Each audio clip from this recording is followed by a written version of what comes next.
Yeah. No approval. Great.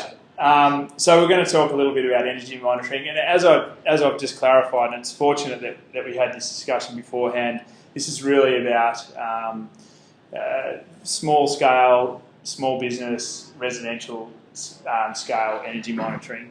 And the reason this has come about, this particular one, the reason why we pushed this one into this slot is recently, or the ATA Association, they've got a magazine called Renew magazine that a lot of you are probably familiar with, and they're doing a special coming up on energy monitoring and smart metering, I think focusing on smart metering, and the reason is in Victoria they're rolling out smart meters across the whole state, and then we said, well, that's there's the rest of Australia that are sitting here twiddling our thumbs waiting for smart meters. What do they do? And this is pretty much the answer to that question. So do you know what Western Power are going to do, Chris? Yeah, I spoke to Steve today actually, just to double check what's happening with the smart metering in WA. So I'll talk about that. We'll get into it. Why energy monitoring? So first of all, why would we look at this? So if we look at building greenhouse gas emissions, which is really what eTool is all about, then world over, on average, you're probably looking at 35% embodied, 65% operational. So in Australia, it probably tends more towards operational, particularly in the commercial sector, because our electricity grids are so carbon intensive. But elsewhere in the world, I mean, the UK, their carbon intensity of their grid's half what ours is, even here in WA. I mean, there's countries like France and portions of other countries where it's nearly zero carbon due to renewables and nuclear in the case of France. Yeah. So as far as carbon emissions go, this is sort of where it stands. Now, if you break that down and have a look at, and this was a number that I really just plucked this afternoon based on our experience with buildings in Australia. I'd say that you're probably looking about at least half of the life cycle emissions of buildings relates to electricity, and what we're going to focus on is this portion today. And this is energy monitoring. There's a lot of things you can do with your appliances and your HVAC systems that rely on that electricity to improve them from a performance point of view. However, there's a lot more you can do just from behavioural change. Okay, so I had an interesting conversation with Kevin from Allied Air the other day. He's been in the game a long time. He's pretty resistant to change, and we're pushing this project towards high efficiency air conditioners. He's saying, in my experience, if they just turned them off 15 minutes earlier, they'd save more money than if we double the cost of the air conditioners. And it's like spot on, you're absolutely right. And that's why energy monitoring is so valuable, because it informs people about those decisions.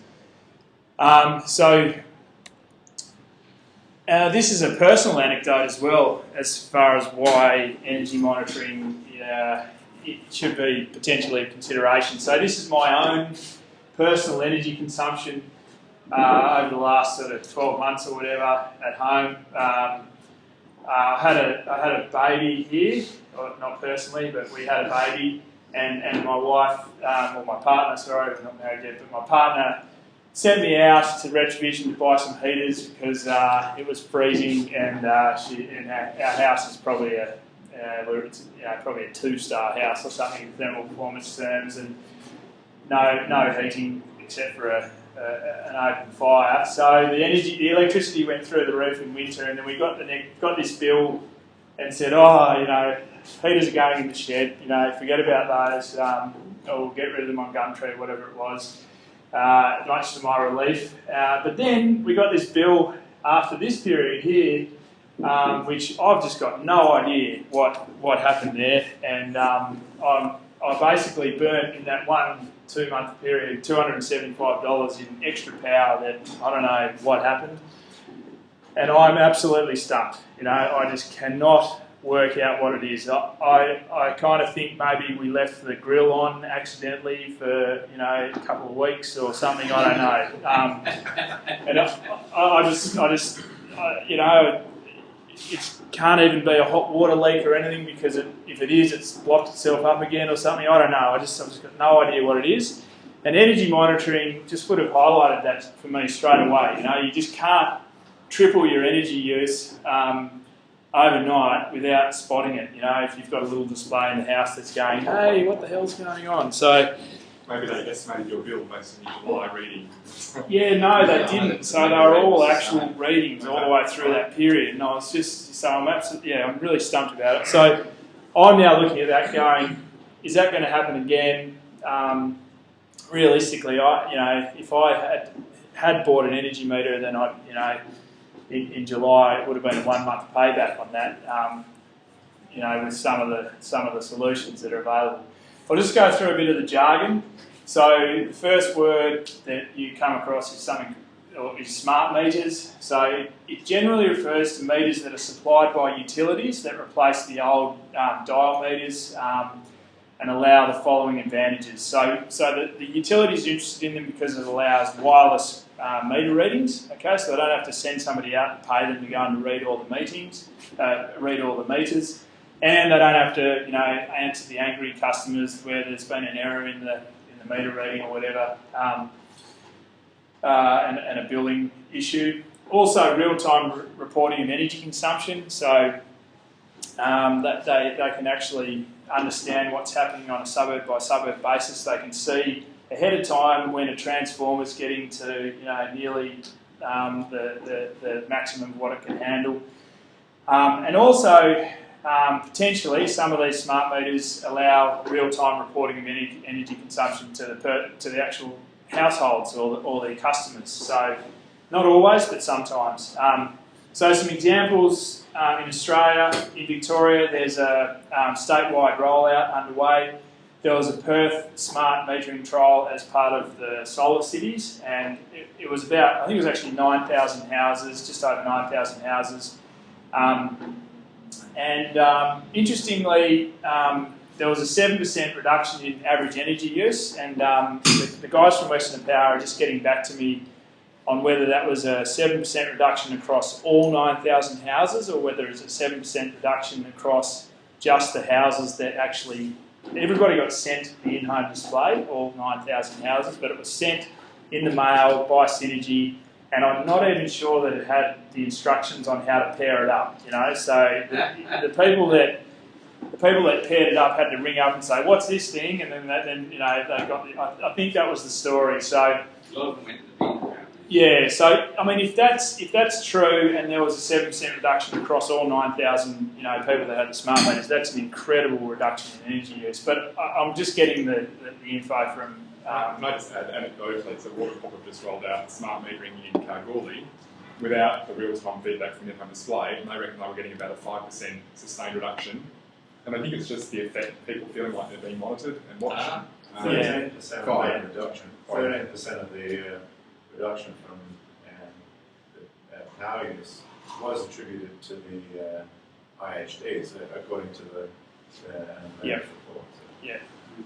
So hold on, I get sent something, I stick it in the wall and it tells me whether I'm doing the right thing or the wrong thing. Is that right?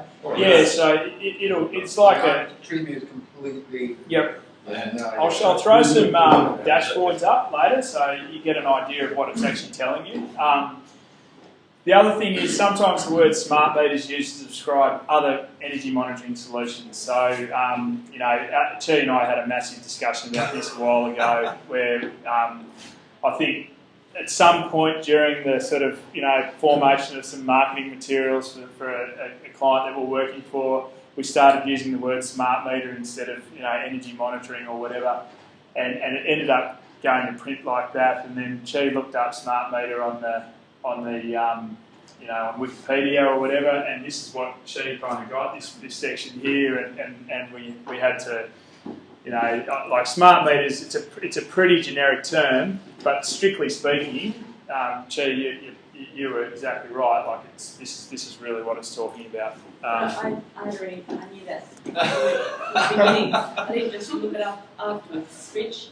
But you've gone. Yeah, I said you This wrong. is the colour I'm doing. But according to Danny, it's just a meter that a smart electrician installs. So. Absolutely, that's all it is. I think maybe the more, what the industry uses also, because smart metering can be more generic like that across a range of devices. I think sometimes they talk about AMI, advanced metering infrastructure. Yeah, Wow. yeah. IHDs. IHDs, I'll have to add that to the the jargon. notary, but we've had meters that people can read remotely for a long time. So most of the buildings in the city, Western Power read the meters remotely, but they're not smart meters because one of the things you want for a smart meter is two-way communication. So like, for example, the retailer can disconnect you if you don't pay your bill remotely without having this in the meter, or the retailer can send information back to the meter that might then be reflected on your in-home display, like a tariff change or a network event. So two-way comms is one of the key criteria in the utility space for smart metering.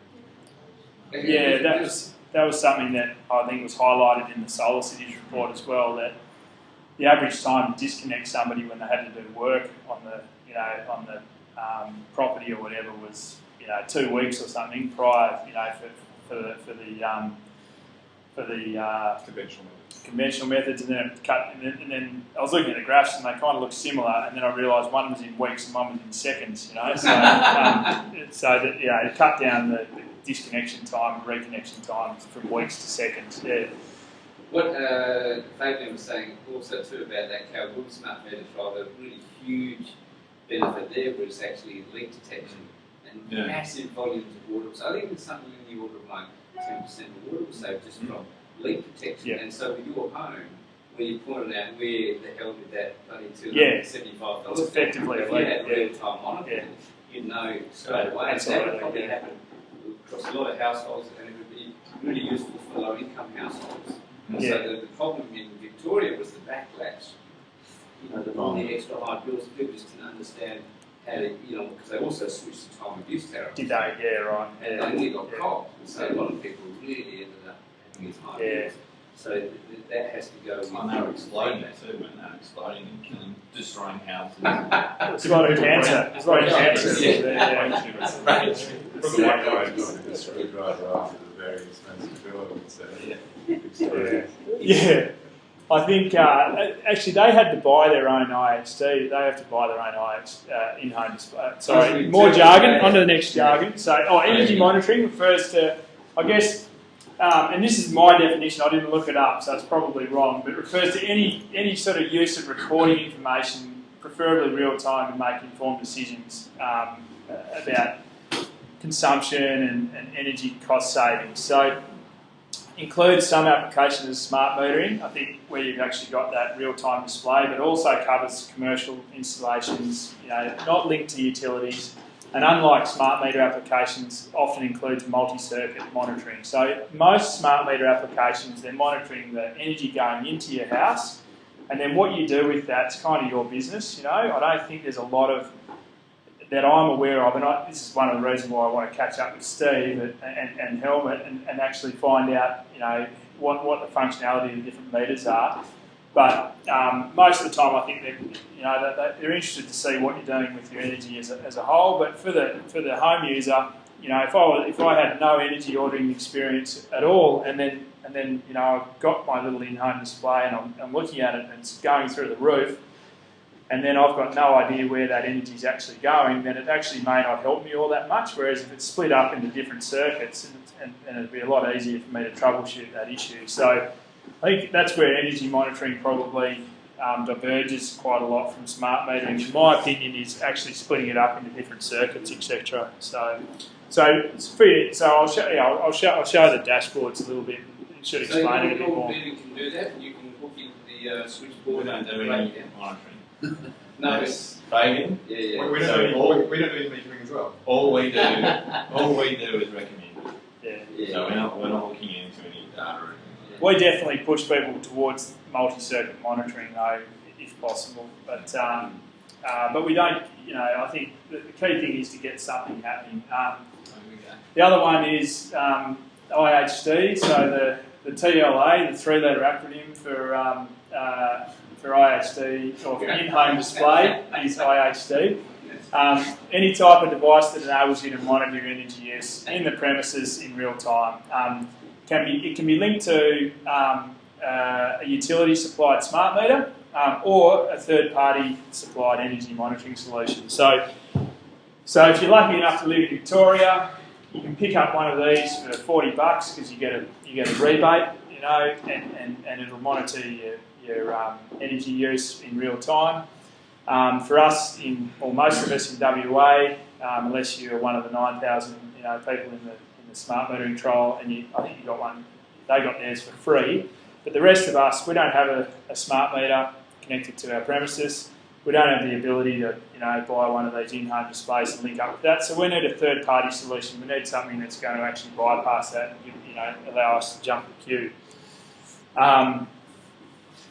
I should talk about, I should say that there is a feasibility study occurring in Western Australia at the moment to roll out smart metering across the whole Western Power network, so the Southwest Interconnected Grid. So we're going to focus on energy monitoring, and it's going to be today, and it's going to be independent of smart meters. So choosing an energy monitor, you've got to really strike a bit of a balance between the functionality of the solution and the cost of the solution. And basically, on this side, full functionality, you can get these solutions where it tells you, circuit-wise, it's got your real-time energy use. So you can see these guys are using 440 watts at the moment. And then you can't see the detail here, but it's saying, oh, look, this is my air conditioning, this is my pool pump, this is my hot water, and it splits it up into circuit by circuit. You can actually see what your consumption has been, during that day, so you know where the big ticket items are. You don't have to do any troubleshooting. You don't have to, if I'd had this solution, I would have known straight away, oh, I have left the grill on, oh, it is a hot water leak, because it would have just showed up on this straight away. You can also see here your consumption over time for those different elements, so you can actually see when different circuits are kicking in, etc. There's all sorts of recording tools that a really nice functional functional unit will give you. And then on the really low cost side of things, you get your in-home, your IHD, your in-home display, and this is telling you your cost, at the moment, and you can flick it over to energy by pressing this button here, and it'll tell you your real-time energy use or your real-time cost per hour, whatever it is. So, and that might be the cost so far in the day. I'm not sure, you'd have to read the What's Clever instructions or whatever, but that's basically a really low end. What if I just go to Dixon and get one? Yeah, you pretty much can. So you can jump onto eBay, you can get these kind of things for $80. Yeah, and sort of, sorry, Chief? I was going to say, which one? I mean, obviously one's going to be better than the other. One of these, in terms of these consumer grade ones that we've had experience with, is one called Current Cost, which we used in a synergy project, and they're about that price, about $100. So you can tap it just on to you're supposed to be an electrician, but just happen to be an electrician. You can just tap it into the wires. So the way meters work is they have something called a current transformer, which is something that clamps around the wires in your meter box, and it measures the current. So there's no cutting of wires, but because it's working as a switchboard, you're supposed to be an electrician to do it. So why don't all new builders include it in that evaluation? Well, I guess they could. I guess that, in some respects, there's a motivation to it because you get Green Star points. If you're doing a multi-residential, you get Green Star points for putting this stuff in. So. But there's a limit to this, isn't there? In respect to what was shown before. So I guess one of the things that I think is important is to distinguish between the meter and then the monitoring. Yep. And so the issue with these consumer grade ones is the way they do the metering is they just measure current. So you actually need two things to work out because you also need to know voltage. And so these things always use an assumed voltage, like 240 volts, but in fact voltage fluctuates in our homes, and so that's one of the reasons they're not very accurate. You can't really use them to compare with your bill. They won't give you the same number at the end of the month you get on your bill from Synergy. They'll be close, and they're fine for the purposes of giving you feedback that I'm using more right now than I was yesterday, but they won't give you an accurate number, so that's one limitation. And so there's a view that I guess the advantage of the smart metering in-home displays is they're talking to your meter that you're being billed from. And so it'll be the same number that you're seeing, which is the number that gets on your bills. That's an advantage over these $80 job is. And what kind of price would the first? I've got it all at the end. Oh, Yeah. sorry. So no, that's all right. That's fine. It's good that there's interest. That's So, fantastic. Richard, actually, the last time I looked, I'm going to go Western Power. I think they're going to, over 5 years, they're going to replace about 300,000 metres. You know, so they're not doing a whole lot, but they'll do about 300,000, and then they've got about $100 million allocated to it, and they've got about 36 million allocated to the community engagement I side. think the state government is still being a bit critical about whether they've actually approved or not. No, they don't. They only, yeah, that's right. In June is when They'll tell you. they tell you exactly. I think they didn't want it to be an election issue because they were scared of the system. Maybe the September feasibility. the tenders come out. Yeah. So what Maybe the feasibility was 300,000, but yeah, My I understanding am is Western sure. Power is proceeding on the basis that they're going to roll it out. Yeah, Yeah. you can download all the details from the ERI website. Yeah, I was just speaking to Steve, IO Capetta, Capetta or whatever, however you pronounce it today. So he mentioned there was a feasibility study in the wings, and he was referring to the similar sort of thing to what they're doing in Victoria. So maybe he's even a step ahead of that thing. I'm not sure, but Can I see it next week? Yeah. For a while. I've got a bit of a plan I want to talk to you about. no dramas. Thanks, Mark. Cheers. See you next week, Justin. So we'll just look at why you would actually spend more on one of these units. So what do you get for your money if you start putting more money towards one of these? And then what's the disadvantages of the low cost unit? So if you've got full functionality and you spend a bit more, you might get multi-circuit monitoring, so you can split it up and actually monitor a number of different circuits. Thanks, Al.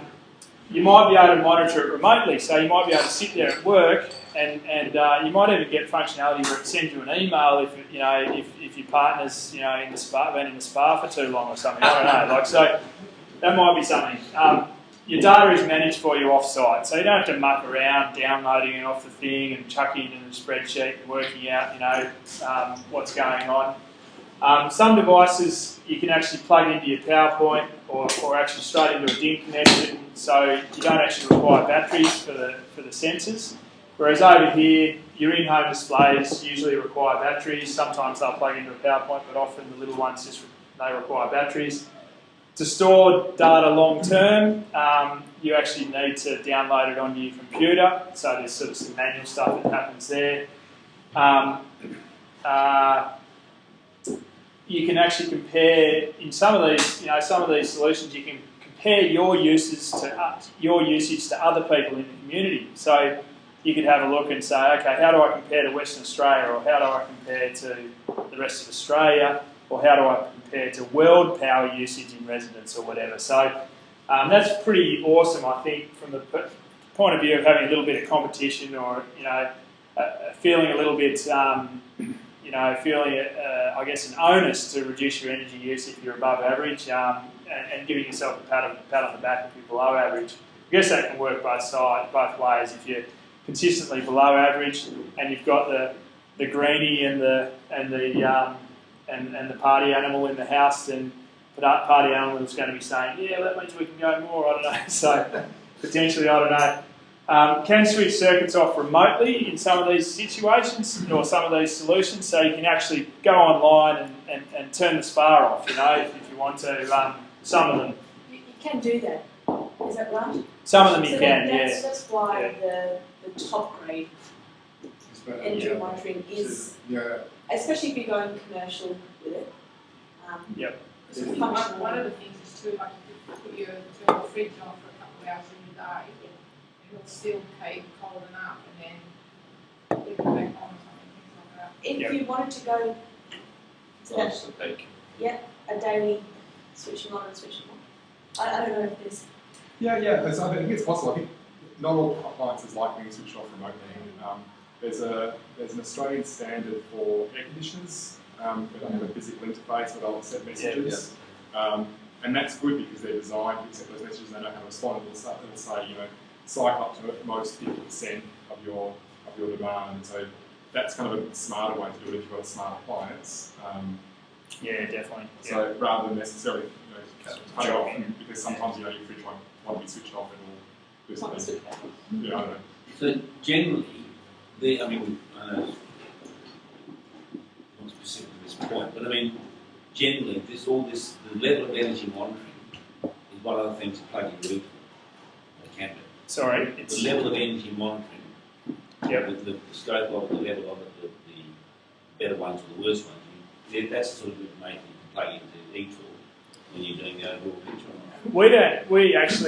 We haven't been very sophisticated with how we model it, right? So we pretty much have it, I'm going to be careful what I say here. So we assume that if you implement energy monitoring, then you'll get a 10% saving in your electricity usage. Okay, so that's based on some of the studies that have occurred. That we've heard some figures that have been thrown around today, and I've in the back of my head I've been thinking if you implemented this, so compare your usage to others, then I think maybe that's worth 15%, and maybe just a low end one's only worth 5%. I don't know, and that's something we'll probably do in the future is actually try and split that up. So that's not quantifiable. Well, there's a real human element to it. I mean, we're talking about psychology, so it's not like a bit of engineering where you can say, put in a speech. Nothing. Yeah, that's Exactly, right. That's yeah. right. So we do monitoring, as I said, less in residential, more in commercial, but we see huge variability in the response. So you do a program at a school, and then you've got kids, and they're all motivated. We've seen 50% reductions in energy use. You do it in a commercial office building, which is a very smart building to start with. Staff don't have much control over anything. It's a few plug loads like their computers, and you might see a couple %. So there's a lot of variability. I think most of the studies have actually been in the residential space, and they kind of tend to say this 5 to 15% range is the range you see in a residential context. But there's some human psychology at stake. Absolutely, and that's like what we say with eTool is we pretty much guarantee that the prediction that we put on that house is not going to stand for that particular building. What we will say though is if you build 1,000 of those houses and put them in a similar climate, a similar sort of situation with regards to suburb density, etc., then the average of all those buildings would probably be pretty similar to what the eTool prediction is.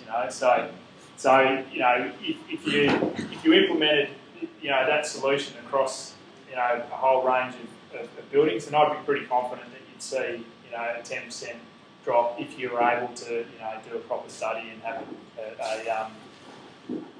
a benchmark population as well. But it would save you that $275. yeah, exactly. Yeah, so It's like a sort of bleeper, as I understand it. Warning. Yeah. Well, in that case, it would have been. But also, I think for a lot of people, there's real perceptions about what their energy's being used for. So now that we've got compact fluoro lights, as pretty much a standard, and I mean, there's still a lot of halogens out there, but I think there's probably a lot of people that are really energy conscious, and they're totally, totally, conscientious about flicking their lights off, but then they're quite happy to run the washing machine on the hot water cycle and run the dishwasher on the super clean cycle or whatever, and they're probably using 10 times more energy in the dishwasher and the hot water than they are in the lighting, So it's an energy meter would basically tell them that because they'd know what was going on. That human element is emphasised on Jeju Island in South Korea, where they're rolling out the smart grid, and quite wholly encompassing. And 60% of the demographic is over the age of 65. So all that is just sitting there, kind of doing nothing because nobody wants to take up that technology at that age. Yeah. So. I guess it's where you get different approaches to how you engage with demographics. There was an interesting study done by the Carbon Trust in the UK, and they actually found they got better responses by emailing people and giving them in-home displays. So actually emailing once a week, this is what you did last week, and this is how compared to the week before and other people, they actually got better reductions than in-home displays. So I think we're still learning about the right way to engage people. And you're spot on, everyone's different. Like you say, you can't say, we should do everyone email now. Yeah. Some people email, some people display, some people... Text messages. Yeah, everyone responds. Ben Energy in Switzerland do it a different way, and they have a phone app, and it's kind of that competition thing. Mm. You know, you see yours compared to your neighbours or your friends. It's like a Facebook kind of element. Yeah, yeah. Some other reasons why you might want to go this way, your installation costs, if you do need to get a Sparky in to do it, is going to be a much smaller percentage of the total cost of it. So, you know, rather than spending $80 on the meter and, you know, $150 on the Sparky, you know, it's kind of like, you know, $500 or $600 on the meter and $150 on the Sparky sort of thing. Also, you don't get comparisons. Sometimes the support with the really low-end stuff can be, you know, really dodgy, which is what you'd expect when you pay pittance for it. You know, there's a battery requirement. Also, if you're relying on this piece of hardware that's sitting in the, you know, in the building, it's probably more susceptible to damage, etc. Whereas if you're relying on a web-based interface, you know, there's less likelihood that you know, the 3-year-old's going to pick it up and throw it in the fish pond or something. So the web-based one is on that. Well, you know, some of the cheaper models actually have a web-based.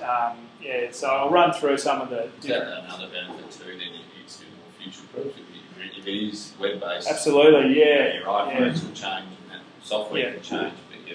If you're looking at providing this in a rental property to, you know, increase the attractiveness of the property, then you definitely want to go for web-based because for that reason, you know, it's so much easier to transfer that, you know, that account over to the next person rather than chase the tenant up. Where'd you put the energy meter? Oh, I thought it was the last tenant's rubbish and I threw it out, or whatever it is, you know. So yeah. Why spend less? So why would you go to, you know, for the low cost thing? So full functionality. You know, most of them you require an internet connection. So if you lose your internet, you'll lose the data more than likely.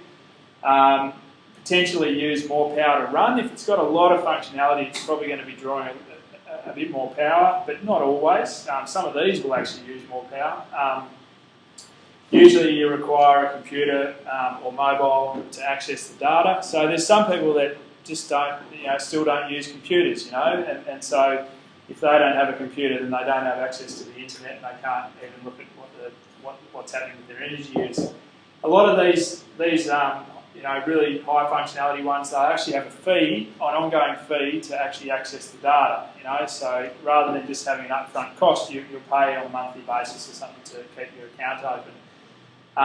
Installation or setup can be more challenging in some times, but you probably get more support generally, I think, with a higher cost unit. On the flip side, these are usually pretty simple to use and set up, and you probably get 80% of the gains for really low cost, you know. So if I'd had that $80 unit in my house during that bad period, I reckon I would have picked up that something was going on, you know. So for me, I only would have required one of those to you know, help me out in that situation. I really want one of these though. Don't get me wrong, you know. Yeah, but it's easy to take with you to another sort of, you know. It would actually be quite easy to uninstall it and take it somewhere else. But some of these, you know, are actually hardwired, etc. Like some of them, you do actually pick up voltage, etc. Even with these sort of. So here's a bit of a table with some options. So we've talked about some of these today, and this almost sort of goes from, you know, really simple through to really complex. And one option I didn't really talk about at all was there's this whole sort of, there's a couple of different open source energy monitoring, you know, communities popping up around the world where, you know, they send you all the bits and you solder it together, and, you know, and then you download the software and you hook it into the thing, and then you guys, you all sort of help each other out to build your dashboards online, etc., which is pretty cool. And it was tempting, but unfortunately I don't have, you know, a couple of months spare time to sit there and solder up stuff. But and these guys here, which was the dashboard that I put up earlier, SegMeter, you heard of them? Melbourne there. They, you know, their residential devices, you can buy it, you know, as a full package for $700, or you can buy it in pieces for a fraction of that. I think probably a couple of $100, and then you put it together, you know, and you download the software onto it, etc., etc. Right up here, there's some simple ones. So one that I showed earlier was called the What's Clever, and you can get those for $80. I'm sure if you shopped around, you'd probably get them even cheaper on special. And then there's like these middle range ones, which I reckon are great.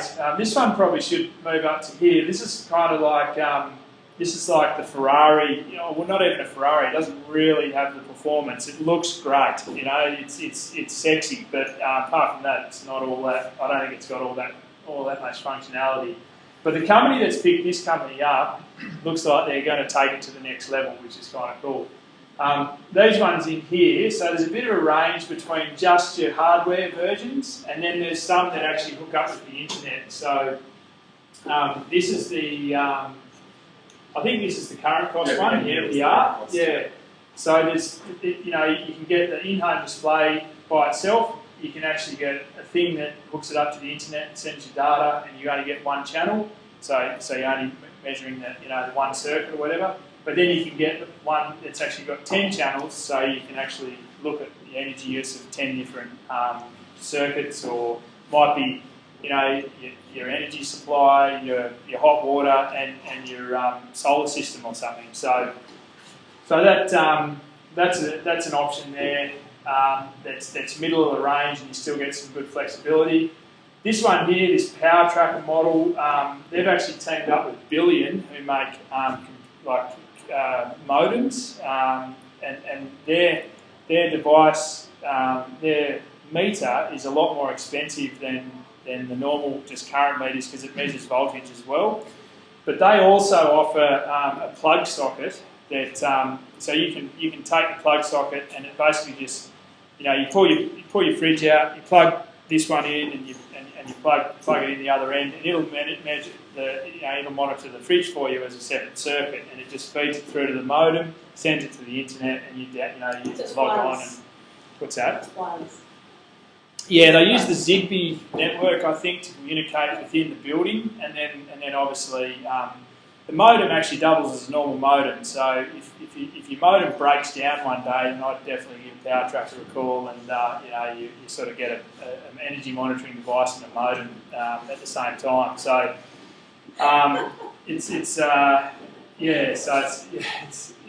but I guess the other thing is, some of these guys, you know, they'll charge you for your annual, you know, thing, and most of them are free, depending on the complexity as well. But obviously, like these guys, I think as far as in this sector, for, you know, individual residential monitoring, they've got the best reporting solution, but you pay, you know, $75 a year for it, you know. So that's for one house. Yeah. Well, you can use one meter to monitor 8 circuits. So technically, if you had, you know, like a multi-resident element or something. Yeah, you could maybe split, you know, one thing between 2 houses or whatever. But yeah. And just to give you some other context, so we've done a project, obviously, as I mentioned before, we kind of do this kind of stuff, not with this gear. But we have done a residential project with a mining company, and they were spending with us, maybe it was just the hardware footprint, thousands of dollars per house. I think they got good value, but I guess it's about understanding what features you're getting, what you're measuring, and why, and what you're doing with the data. Sorry, they were spending thousands of dollars. So rather than hundreds of dollars. Single house.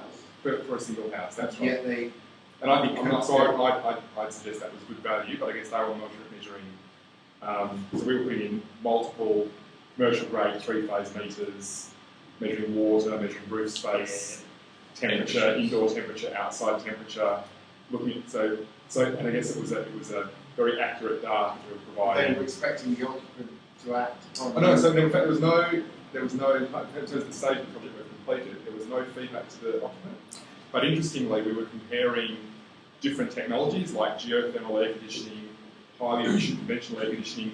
The houses that performed the best, in fact, the house that performed the best out of the cohort was the one that had no changes that were made. It was a reference house, but the people who lived in it had to turn their air conditioners off when they went to work.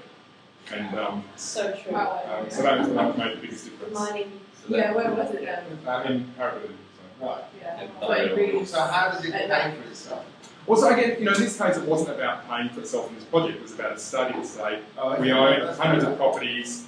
What kind of retrofit should we do to those properties to give us the best bang for our Talk buck? to the Yeah. We've saved so Well, much. no, and that's going to be the second stage. But I think the first stage was let's compare some technologies. Sure. But the reference house is the best. Yeah, it's good. It's really good evidence though.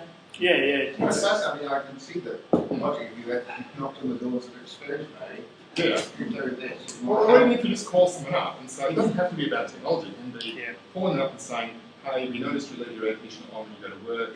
Can you try leaving the windows open, see how it goes in a couple of weeks? The interesting thing is if you had the smart meter stuff, and if they were able, because the reason they might leave it on is they want to get to the full house when they get home. Is if they had a smart, Yeah, they could press something the with a button smartphone, just so before that now before they got home, it says with the aircon. Or it automates it, so Well, they don't that's have to true. interrupt. That's true. All of these air conditioners, they'll pull the house down in 10 minutes. Yeah. Like, you don't Yeah, need to leave the house on, the air conditioner on for 8 yeah, it's hours. an intelligence. Yeah. And there's nothing that People don't know that. No. I actually think that me waving the bill in front of Hayley's face, you know, my partner, caused an overcorrection here. and no, honestly, like we've got a baby now. So we have to, like, we cook all this food up. It's all like slow cooked, you know, stuff that we never really used to do. We just used to do a lot of stir fries and stuff, a lot of barbecuing.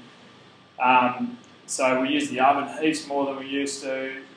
We use those reusable nappies, so we're washing like all the time, and you know, we've got to put that on the 90-degree cycle, or they still stink, basically. So you know, we never always used to do cold washes. Like honestly, I'm really surprised that we've got our sort of, you know, and we've got